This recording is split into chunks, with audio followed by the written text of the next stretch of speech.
조선야담 이야기 시작합니다.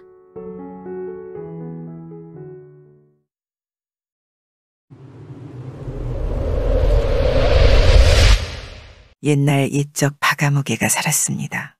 총포를 만드는 포장이었지요. 사람들은 그를 박가라고 불렀습니다. 훈련도감의 졸병이었던 박가는 마음씨는 아주 착했습니다. 하지만 얼굴이 못생기고 옷차림도 남노하고 형편없어 남들이 함부로 대하고 조롱을 하기도 하였지요. 그런 박가는 술을 매우 좋아했습니다. 그런데 형편이 늘 궁핍하다 보니 돈이 없어 마음껏 마실 수가 없었습니다. 그래서 늘 봉급을 받은 날이면 그 길로 곧장 주막으로 달려갔지요. 주막에서 술을 마시지 않고 그저 술을 한 병 받아서는 자신의 집 골방으로 들어갔습니다. 박가는 방문을 걸어 잠그고는 다음 날이 되어서야 나오는 것이 일이었습니다. 아내는 그런 남편을 이상하게 여겼지요. 왜 안 그러겠습니까? 아내가 하루는 문구멍으로 방안을 들여다보았습니다. 방안을 들여다보고 있자니 박가는 이 술을 앞에 두고 제사를 지내듯 두 손을 모으고 있는 것이었지요. 남편의 얼굴을 자세히 들여다보니 술이 너무 아까워 차마 마시지 못하겠다는 표정이지 뭡니까? 한참을 가만히 있다가 남편은 갑자기 껄껄 웃고는 술 대접을 받쳐들고 쭉 들이켰지요. 그리곤 안주도 먹지 않고 벌떡 일어나서는 무릎을 치고 노래를 부르며 빙글빙글 돌았습니다. 그러고는 마신 술을 동이에 다시 토해내고는 다시 마셨습니다. 술을 마시고 또 토하기를 수십 번 반복하느라 해가 저물고 밤이 되었죠. 박가는 다음날 아침이 되어서야 방문을 열고 밖으로 나왔습니다. 방문 앞에 서 있는 아내를 발견한 박가는 놀랐지요. 문틈으로 박가를 보고 있었던 아내가 한 소리합니다. 술 한 번 거나하게 먹는구려. 내 워낙 술을 많이 마시는 사람이라 술 몇 동이로는 배를 채우기 어렵지. 술을 마셔버리고 다시 마시지 않으면 모르는 술 갈증을 참기 어렵다네. 그래서 어쩔 수 없이 그렇게 마셨다가 토하고 그걸 또 마시곤 하여 목을 축이고 흥을 돋우는 게지. 안타깝게도 돈이 없어 좋아하는 술을 마음껏 마실 수 없는 박가만의 음주법이었던 것이었지요. 그러던 어느 날 박가는 사신 일행을 호위하는 임무를 맡고 중국으로 가는 배에 올라탔지요. 함께 배를 탄 수행원들은 중국에서 물건을 싸게 사와서 비싼 값을 받고 팔아 이번 기회에 돈이나 벌어볼 셈으로 돈을 잔뜩 마련했습니다. 그들은 배에 준비한 돈을 가득 실었습니다.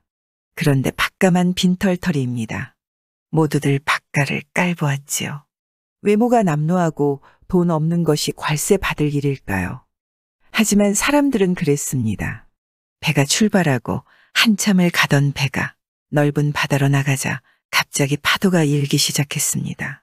사그러들기는커녕 갈수록 파도는 드높아졌죠. 높고 거센 파도가 배를 덮칠 듯 몰려왔다가 반대쪽으로 날아가면서 아수라장이 따로 없었습니다. 그때 갑자기 우두머리 사공이 소리쳤습니다. 우리 일행 가운데 불길한 사람이 있어 용왕님이 노한 것입니다. 불길한 사람이 누군지 알아보아야겠으니 모두들 입고 있는 옷을 한 가지씩 벗어 주십시오. 모두들 어쩔 수 없이 그 말에 따랐습니다. 사공이 옷들을 차례차례 바다로 던졌지요. 던져진 옷은 물 위로 둥둥 떴습니다. 그리곤 박가의 옷을 던질 차례가 돼서 옷을 던졌지요. 그런데 이게 웬일일까요? 유독 박가의 옷은 바닷물 속으로 가라앉는 것이었습니다.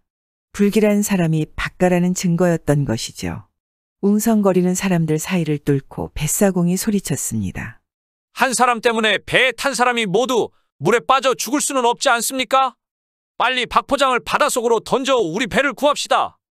사공의 말을 들은 사신 일행은 한동안 생각에 잠겼습니다. 아무리 생각해봐도 죄 없는 박포장을 바다에 던져 넣을 수 없었죠. 한참 뒤에 한 사신이 사공에게 물었습니다. 이곳에서 가까운 곳에 섬은 없는가? 멀지 않은 곳에 조그만 무인도가 하나 있기는 합지요. 사신은 그 섬에 배를 대도록 명령했습니다. 거기에 박포장을 내려놓을 생각이었죠. 그러나 배가 섬에 닿자 차마 못할 짓이라 여긴 사신이 다시 말합니다. 어찌 산 사람을 아무도 살지 않는 죽음의 땅에다 내버릴 수 있겠나?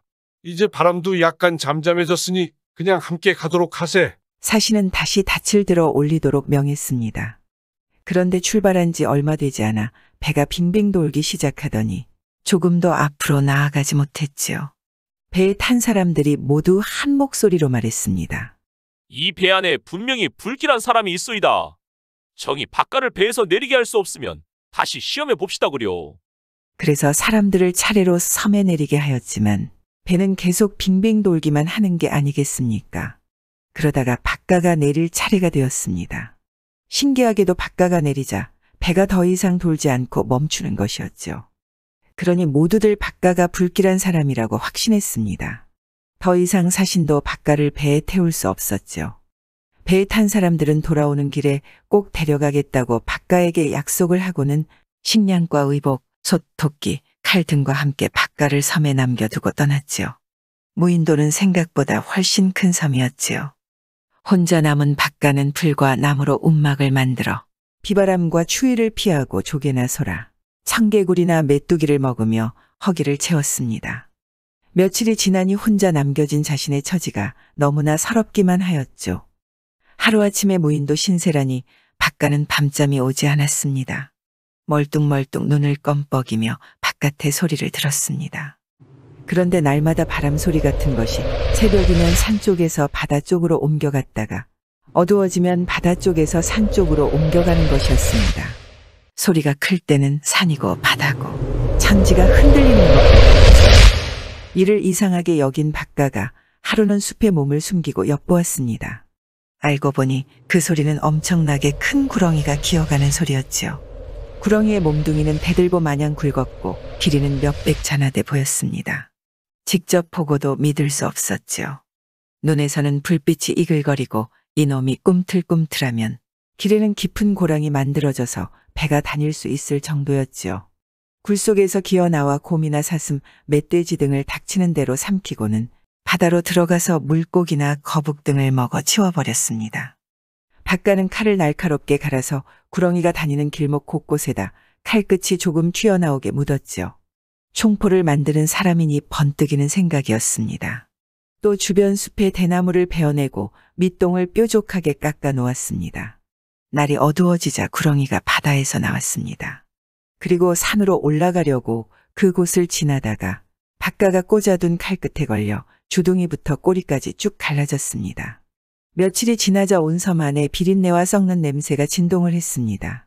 박가가 그쪽으로 가보았더니 구렁이는 내장을 드러낸 채 죽어 있었죠. 그런데 내장을 치우자 뱃속에서 온갖 진주와 보석, 구슬이 가득 들어있지 뭡니까.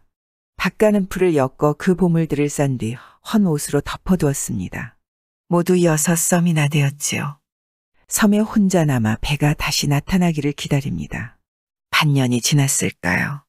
드디어 멀리 배가 한 척 보입니다. 배는 서서히 다가오더니 안에서 외치는 소리가 들립니다. 박포장! 박포장! 살아있는가? 중국에 갔다가 돌아오는 사신의 배였지요. 사신 일행은 박가의 손을 맞잡고 죽을 고생을 했다며 위로했습니다. 사신 일행은 알록달록한 비단, 문방구, 보석, 금부치 등 한 번도 구경하지 못한 중국의 진귀한 물건들을 배에 가득 싣고 있었습니다. 그걸 보고 박포장이 말했습니다. 여러분은 모두 중국에서 귀한 물건과 보물을 얻어오셨는데 나만 홀로 외로운 섬에 남아 눈 빠지게 배를 기다리고만 있었으니 그게 다 운수 아니겠소? 돌아가서 무슨 얼굴로 처자식을 대할지 걱정이요. 나는 심심하여 그냥 돌멩이들을 주워 모았지요. 혹시 아내가 배를 짤 때 배틀 밑을 받치는 데라도 쓰려고 말입니다. 그러고는 6섬의 꾸러미를 들어올려 배에다 실었습니다. 박가가 배에 실은 것이 무엇인지 모르는 사신 일행은 웃음이 나왔지만 꾹 참았지요. 어떤 사람은 반년 동안이나 무인도에 있다가 빈손으로 돌아가는 박가를 치근하게 여기기도 했습니다. 무사히 집으로 돌아온 박가는 구렁이 뱃속에서 나온 보물들을 팔아 수백만 양을 벌었죠. 그리고 마침내 나라 안에서 제일 가는 부자가 되었습니다. 무인도에 홀로 버려져 죽을 위기에 처했지만 오히려 구렁이를 물리치고 큰 보물을 얻어 큰 부자가 되었으니 이런 복이 어디 있나요?